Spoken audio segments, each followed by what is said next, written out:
બનાસકાંઠા ઓગળ તાલુકાના વહીવટી તંત્ર દ્વારા ઓગળ તાલુકાના ખારિયા ગામે સેવા સેતુ 2.0 કાર્યક્રમનું ભવ્ય આયોજન કરવામાં આવ્યું હતું।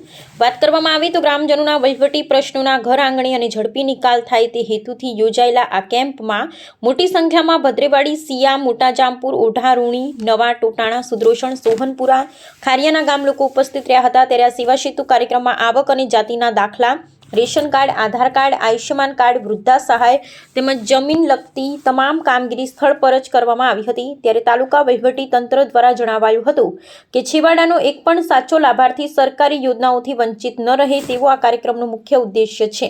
ત્યારે ઉપસ્થિત મહાનુભાવો ઓગળ તાલુકાના મામલતદાર કિરણભાઈ ગૌસ્વામી અને નરેશભાઈ ચૌધરી, તાલુકા વિકાસ અધિકારી પિયુષભાઈ ચૌધરી, તાલુકા હેલ્થ ઓફિસર સહિત તમામ સરકારી વહીવટી તંત્ર ઉપસ્થિત રહ્યા હતા। અને આ કાર્યક્રમ ઉપસ્થિત બનાસકાંઠા જિલ્લા ભાજપ પ્રમુખ કીર્તિસિંહ વાઘેલા, ડીડી ઝાલેરા, સુખદેવસિંહ સોઢા, હરગોવનભાઈ સિરવાડી, તાલુકા ભાજપ મહામંત્રી રમેશભાઈ જોશી, મોટા જામપુર, માનસુંગ, ઓઢા સરપંચ રંગુજી રાઠોડ, ખારિયા સરપંચ પત્રકાર કનુજી ઠાકોર, ચેહરસિંહ વાઘેલા સહિત લોકો હાજર રહ્યા હતા અને મોટી સંખ્યામાં લાભાર્થીઓએ ઉમટી પડી અને આ સેવાનો લાભ લીધો હતો। સમગ્ર કાર્યક્રમને સફળ બનાવ્યો હતો। અહેવાલ રામજીભાઈ રાયગુર, બનાસકાંઠા।